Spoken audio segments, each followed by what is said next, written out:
মহামান্য আদালত, আপনি আমাকে যাবজ্জীবন দিন, ফাঁসি দিন।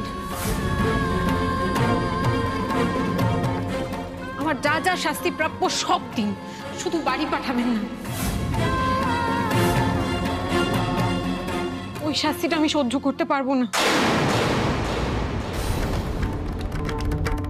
জজ সাহেব, আপনি আমাকে হাট চুরির অপরাধে একটা দৃষ্টান্তমূলক শাস্তি দিন, যেটা ভারতীয় বিচার ব্যবস্থায় কেউ কাউকে কোনোদিন দেয়নি।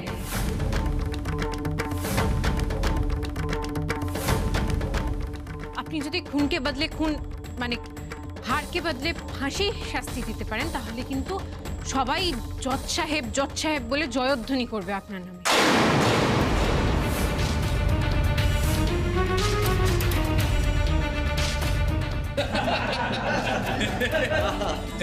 Order order order. আদালত কি রসিকতা করবার জায়গা? আপনি আদালতে দাঁড়িয়ে এরকম কথা বলতে পারেন না। পুলিশ অফিসারকে নির্দেশ দিচ্ছে অভিযুক্তকে যেন কাঠগড়ায় দাঁড় করানো হয়।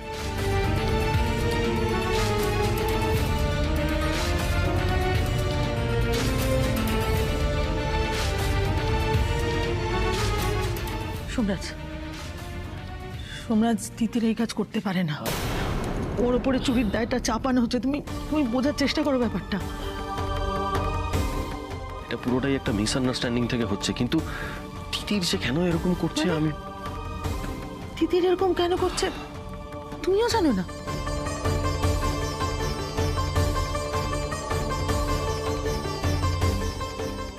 জজ সাহেব, আমার মেয়ে চুরি করেনি।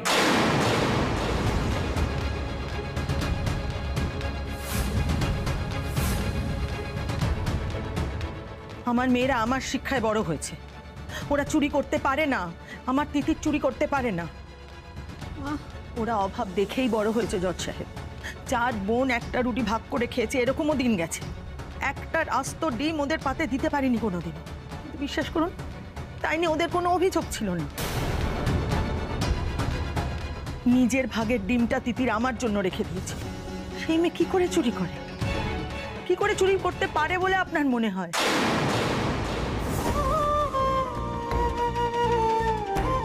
ওদের অভাব নিয়ে ওরা খুশি ছিল জজ সাহেব। তাই নিয়ে ওদের কোনো অভিযোগ ছিল না। না ছিল কেড়ে খাবার মানসিকতা। আমি তো মা জজ সাহেব। আমার থেকে ভালো আমার মেয়েদের আর কে চিনতে পারে? এই তিতিরকে আর কে চিনবে আমার থেকে ভালো?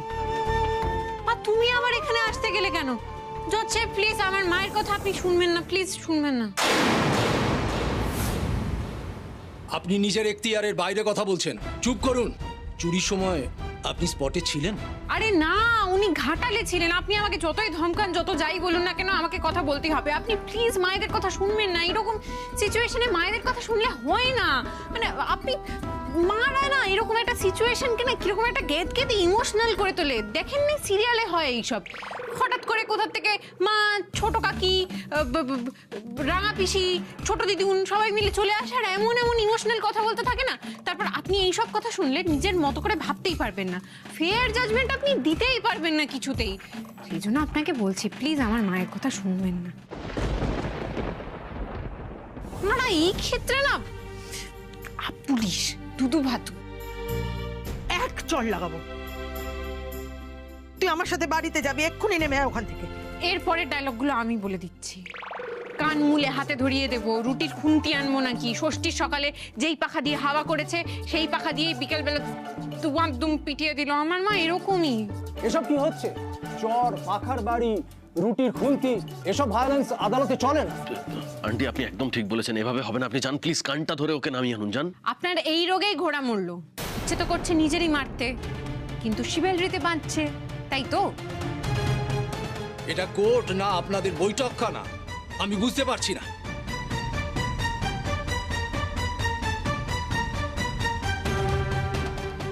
শাস্তিটা আবার মুকুব না হয়ে যায়।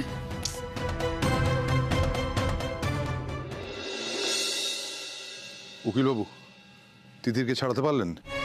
স্যার, কি করে ছাড়াবো? তার উপর আপনার পুত্রবধূ নিজেকে দোষী প্রমাণ করার জন্য উঠে পড়ে লেগেছে। একমাত্র কেস উইথড্র করা ছাড়া ওকে নির্দোষ প্রমাণ করা অসম্ভব। আপনারা কি কেস তুলে নিতে পারবেন? আচ্ছা ঠিক আছে ঠিক আছে, আপনি রাখুন, আমি দেখছি।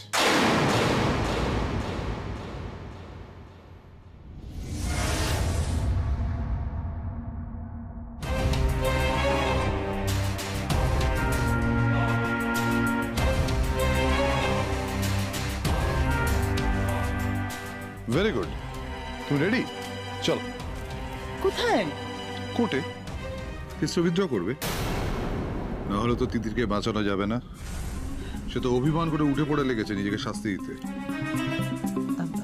সুজয়, কেসটা উইথড্র করাটা তো অন্যায় হবে সুজয়।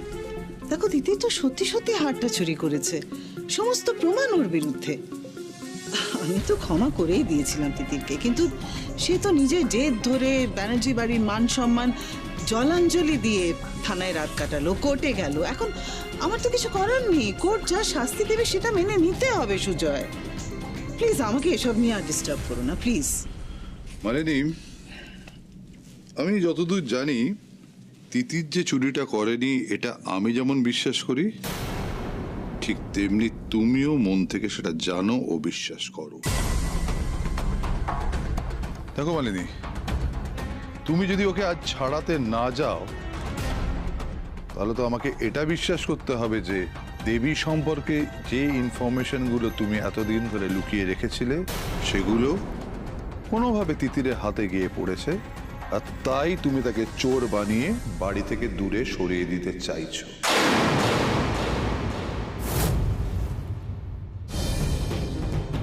আমি শাশুড়িমার আলমারি থেকে এমন একটা জিনিস চুরি করেছি যেটা ওনার সংসারের ভিতটাকে নাড়িয়ে দেবে।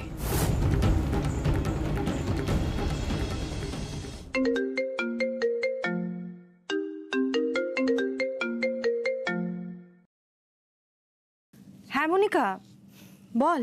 আরে তুমি বলো, গত 6 মাস ধরে তুমি কলকাতায় আছো, অথচ আমার সঙ্গে একবার দেখা করলে না। ফাঁসি দেবো নাকি যাবজ্জীবন? ফাঁসিয়ে দিস, কিন্তু সেটার জন্য তো দেখা করতে হবে। আচ্ছা চল আজকেই দেখা করি। তার আগে একটা খুব ইম্পর্টেন্ট কথা তোমার জানা দরকার। সুজয়দা এসেছিল তোমার খবর নিতে।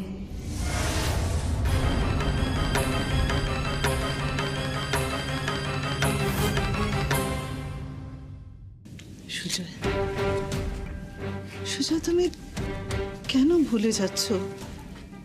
দেবী তো আমার বোন, ওর সঙ্গে তো আমার রক্তের সম্পর্ক।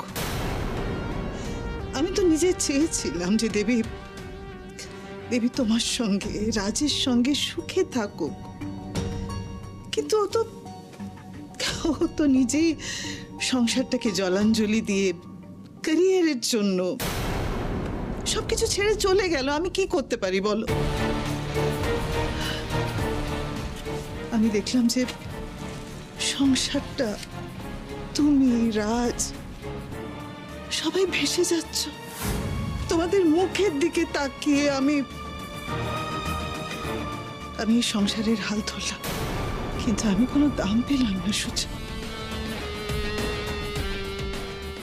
আমি দেবীর বোন আর তোমাদের কেয়ারটেকার হয়ে রয়ে গেলাম, আর কিচ্ছু না।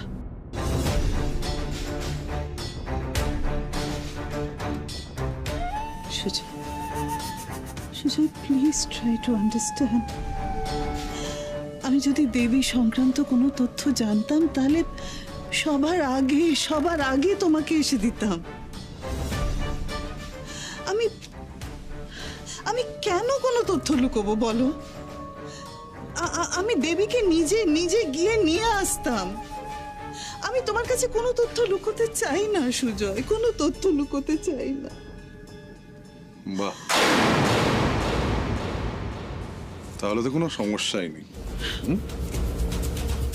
তুমি যদি কোনো তথ্য লুকিয়ে নাই থাকো তাহলে তো তিতিরকে ছাড়া তো তোমার কোনো সমস্যা নেই। চলো চলো চলো চলো চলো বেরিয়ে যাচ্ছে।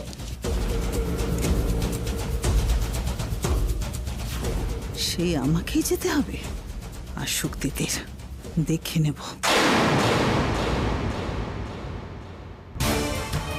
মনিকা, আমি তোমাকে যে হাত জোর করে অনুরোধ করছি, দেবীর কোনো খবর থাকলে প্লিজ আমায় জানাও। হয়তো দেবীর সঙ্গে আমার কোনোদিনই দেখা হবে না, দেখা হওয়াটাও উচিত নয়। তো তুমি যদি ওর একটা খবর দিতে মনিকা। মনিকা, কোনো রকম অনুরোধের চাপে পড়ে কিন্তু তুই সুজয়কে আমার ঠিকানাটা দিবি না, প্রশ্নই ওঠে না। আমি কেবল তোমায় জানালাম। ঠিক আছে, তাহলে এখন রাখি। আচ্ছা।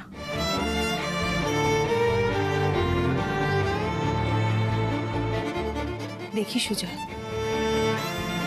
তুমি আমাকে খুঁজে বার করে আমার কাছে আসতে পারো কিনা। সমস্ত তথ্য প্রমাণের ভিত্তিতে দেখা যাচ্ছে মালিনী ব্যানার্জির হার তিতির বসুর ঘর থেকে পাওয়া গিয়েছে। মালিনী ব্যানার্জির অনুপস্থিতিতে তিতির বসু একাধিকবার তার ঘরে প্রবেশ করেছিলেন এবং তার ফিঙ্গারপ্রিন্ট পাওয়া গিয়েছে আলমারিতে। তার থেকেও অনেক বড় প্রমাণ এই যে তিতির বসু আদালতে স্বীকার করে নিয়েছেন তিনি এই চুরি করেছিলেন এবং অফিসের কাজের নাম করে পালানোর চেষ্টা করছিলেন, এই প্রমাণও পাওয়া গিয়েছে। ওই গাধা বটটার উপর রাগ করে তিতির শাস্তি নিচ্ছে। আমার মতো কাঠখোট্টা লোক অব্দি বুঝে গেল তিতিরের মনের কথা, আর ওই সোমরাজ বোকাটা বুঝল না। স্যার, কেসটাকে যদি আরেকটু ইমোশনাল গ্রাউন্ডে দেখা যায়। আপনি পুলিশ না ফিলোসফির প্রফেসর? আমার কপালেই জোটে সব। মহামান্য আদালত অভিযুক্ত তিতির বসুকে দোষী সাব্যস্ত করে নির্দোষ।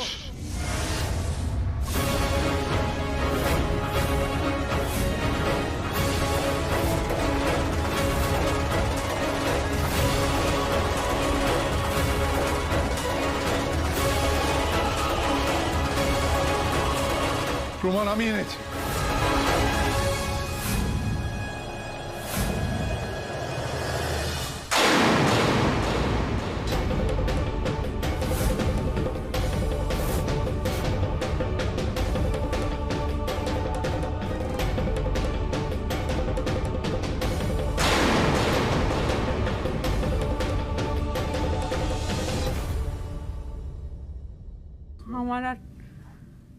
আমার আর এই জন্মে আসামি হওয়া হলো না।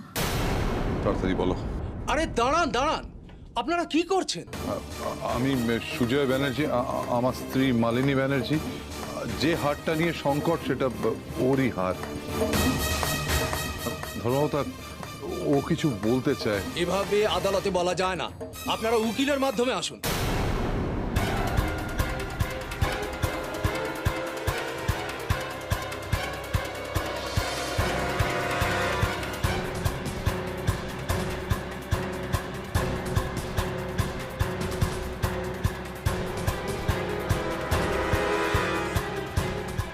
হ্যাঁ, অনুমতি দিলাম।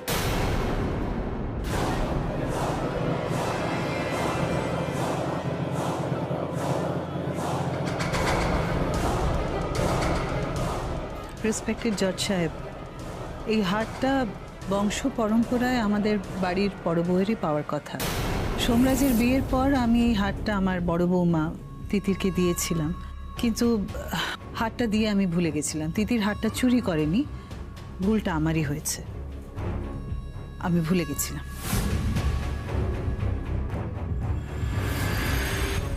এইসব আবার কখন?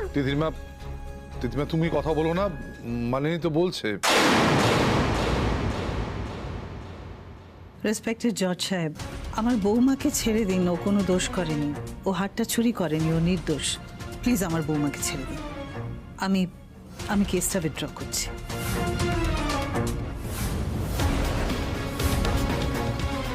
আপনি কোনো চাপের মুখে নথি স্বীকার করছেন না তো? না না, আমি কোনো চাপে আমার দোষটা স্বীকার করছি না। আমার উপরে কেউ কোনো চাপ দেয়নি। আমি সজ্ঞানে এই কথাটা বলছি যে ভুলটা আমার বৌমা হারটা চুরি করেনি। আপনি ডাক্তার দেখিয়ে স্মৃতিশক্তি ফেরানোর ওষুধ খান। যে কেস আপনাদের ড্রয়িং রুমে সলভ হয়ে যেতে পারত তা না করে আপনারা আমার সময় নষ্ট করলেন, আদালতের সময় নষ্ট করলেন।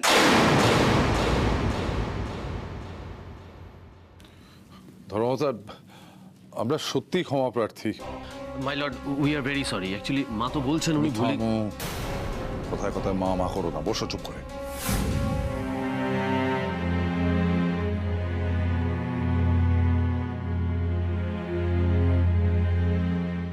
আদালত অভিযুক্ত তিতির বসুকে নির্দোষ ঘোষণা করল।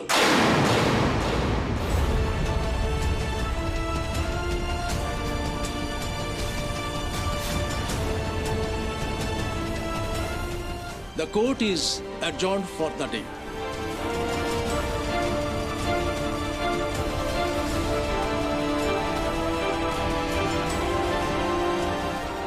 কি হলো, আপনি এখানে গ্যাট হয়ে বসে গেলেন কেন? হ্যাঁ, এখানে আবার শুয়ে পড়বেন না যেন, উঠুন। আমি যাব না, কোথাও যাব না। আমি আদালত নির্দেশ দিলেও আমি যাব না। যাবো না মানে? এই কি আশ্চর্য কথাবার্তা? এটা কি টুরিস্ট স্পট? হ্যাঁ, উঠুন উঠুন, চলুন উঠুন, আসুন, যান আপনার বাড়ির লোকের কাছে যান, যান।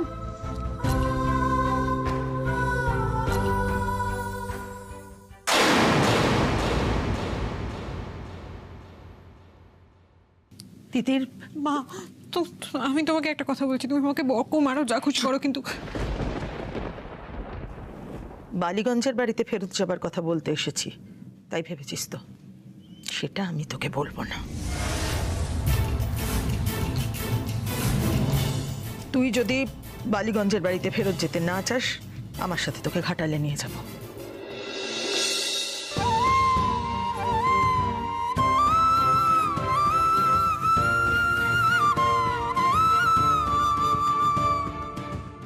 বেয়ান, এ কথা বলবেন না বেয়ান। আমার ঘরের লক্ষ্মীকে এভাবে নিয়ে চলে যাবেন না। বাবা এক মিনিট। শাশুমা, আপনি তো আমাকে হাতটা দেননি, তাহলে শুধু শুধু এই গল্পটা বানিয়ে বলার কি খুব দরকার ছিল?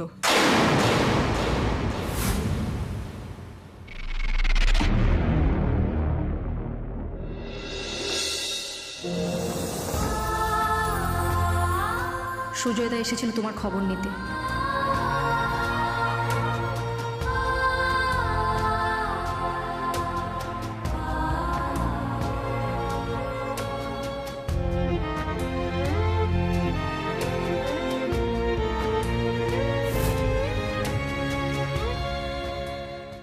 দরকার ছিল, 1000বার দরকার ছিল।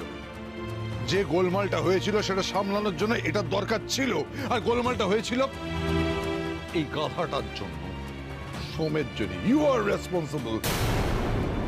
আসামি কথাটাই কাল হয়েছিল। Som, words are like bullets.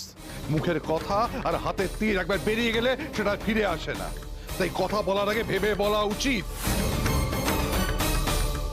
দেখে এসব কথা ছাড়ো। তিতিমা, চলো বাড়ি চল, বাড়ি চল। না বাবা, তুমি আমাকে প্লিজ এটা বলো না, আমি তোমাকে রিকোয়েস্ট করছি, আমাকে প্লিজ ওই বাড়ি যেতে বলো না, প্লিজ। কিরে, শুনলি তো? শুনলি তো কথাগুলো? কেন ফিরবে মেয়েটা? তোর অপমানকর কথাগুলো শুনতে কি বলেছিলাম তোকে আর জয়কে, দুই ভাইকে? মেয়ে দুটোর দায়িত্ব তোদের, ওদের ভালো রাখিস। পারলি না তো, পারলি না তো আমার কথা রাখতে।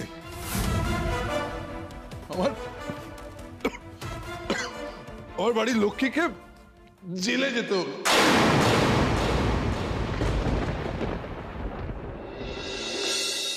ছি!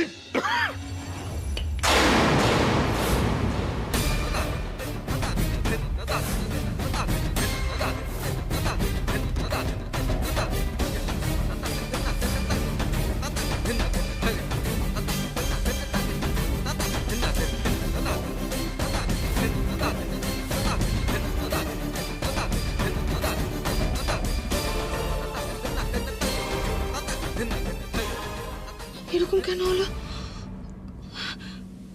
যবে থেকে আমি সুজয়কে ছেড়ে এসেছি, আমি প্রতিদিন ওর নামে সিঁদুর পড়ি। হ্যাঁ, হয়তো লুকিয়ে পড়ি, কিন্তু আমি তো পড়ি। কোনোদিন তো এরকম অঘটন ঘটেনি, তাহলে আজকে কেন এরকম হলো? বাবা কিচ্ছু হবে না তোমার, বাবা ঠিক হয়ে যাবে। বাবা তুমি কিচ্ছু হবে না, আরে ঠিক হয়ে যাবে সুজয়। সুজয়, সুজয় তুমি ঠিক আছো তো সুজয়? তোমাকে এখন কিচ্ছু বলতে হবে না বাবা, তুমি আগে সুস্থ হয়ে নাও, যা বলো তুমি পরে বলো, আমরা সবাই আছি।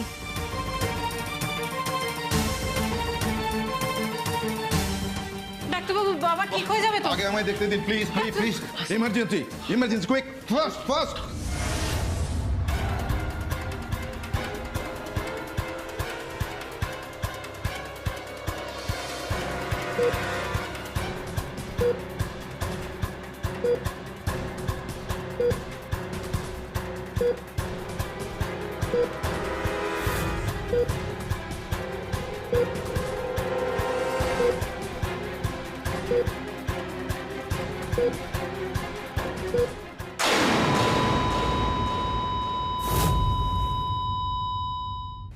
বাবার কি হলো হঠাৎ, কেন এরকম হলো? তো দেখুন বাবার কি হলো, কেন হলো, কিভাবে হলো, এসব আলোচনা করার তো সময় এখন নয়। আমাদের একটু সাহস রাখতে হবে আর বাবাকে সুস্থ করে তুলতে হবে যেভাবেই হোক, সেটা বেশি ইম্পর্টেন্ট। বাবার কি কোনো হার্টের সমস্যা ছিল? মানে এর আগে এরকম কখনো হয়েছে? সিস্টার বলছি, বাবা কেমন আছেন? যা বলবার ডক্টর বলবেন। ঠাকুর, বাবার যেন কিছু না হয়। ঠাকুর প্লিজ তুমি দেখো, প্লিজ বাবার যেন কিছু না হয়, প্লিজ প্লিজ প্লিজ জানি প্লিজ। না কেন সিস্টার কিছু বললো না। সুজয়ের কি হয়েছে আমি কিচ্ছু বুঝতে পারছি না। তুমি একটা জিনিস রিয়েলাইজ করছো তিতির? তুমি যদি এত জেদ না করতে বাড়ি না ফিরে যাওয়ার, তাহলে বোধহয় সুজয় এতটা অসুস্থ হতো না। এখনো আমার বিরুদ্ধে ডাক্তারবাবু, ডাক্তারবাবু বাবা কেমন আছেন? I am really sorry madam.